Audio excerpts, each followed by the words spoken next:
Virus বেড়েই চলছে দিন দিন। তো এখানে আমরা চাচ্ছি না আমরা স্বাস্থ্য ঝুঁকি নিয়ে আমরা পরীক্ষা দিই। আমাদের যে দাবিগুলো আছে আমরা মনে করি এগুলো একদম যৌক্তিক। কারণ হচ্ছে আমাদের 3টা দাবি হচ্ছে। প্রথম দাবি হচ্ছে আমাদের পরীক্ষা অন্তত 2 মাস পেছানো। কারণ হচ্ছে জুলাই গণ অভ্যুত্থানে অনেকে যুক্ত ছিলেন, অনেকে আহত হয়েছেন। আবার দেশ সংস্কারের কাজে অনেকে হচ্ছে ট্রাফিকের কাজ করেছেন, পরিষ্কার পরিচ্ছন্নতার কাজ করেছেন। আবার এর মধ্যে চলে আসছিল বন্যাতে অনেকে হচ্ছে ত্রাণ বিতরণ করেছেন, ত্রাণ সংগ্রহ করেছেন।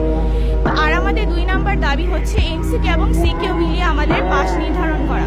আর তৃতীয় দাবি হচ্ছে আমাদের যে এইচএসসি 25 ব্যাচের জন্য 33টা হচ্ছে দফা নতুন দেওয়া হয়েছে, সেটা হচ্ছে এইবারই প্রথম। তো আমরা এটা নিয়ে অনেক মানসিক চাপে ভুগছি। আমাদের পরীক্ষার যে প্রিপারেশনটা আছে সেটা আমরা হচ্ছে ভালোভাবে নিতে পারছি না। তাই আমরা চাচ্ছি পূর্ববর্তী যে নিয়মে পরীক্ষা হয়েছে সেটা এই বছরে সেভাবে না হোক। আমরা এর আগে আন্দোলনের ডাক দিয়েছি, আমরা সবাই একত্রিত হইনি, সেটা আমাদের ব্যর্থতা, কোনো একটা কারণে হতে পারিনি। তো এখন আমরা মনে করছি আমাদের যে দাবিগুলো আছে ওগুলো আমরা মনে করছি যৌক্তিক। কারণ আমাদের যখন আন্দোলন ছিল তখন আর বন্যা ছিল, এগুলো মিলিয়ে হচ্ছে আমাদের 2 মাসে একটা গ্যাপ পড়ে গিয়েছে। আর এখন হচ্ছে দেশে হচ্ছে করোনা ভাইরাস বেড়েই চলছে দিন দিন। তো এখানে আমরা চাচ্ছি না আমরা স্বাস্থ্য ঝুঁকি নিয়ে আমরা পরীক্ষা দিই।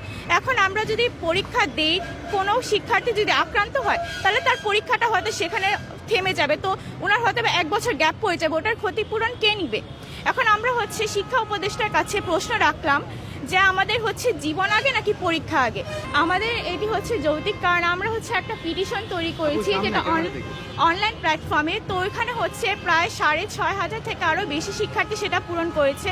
তার মানে ওটা যৌক্তিক, এটা হচ্ছে কোনো একতরফার চাওয়া না, এটা সকলের চাওয়া। তো আমরা মনে করি আমাদের দাবিটা যৌক্তিক।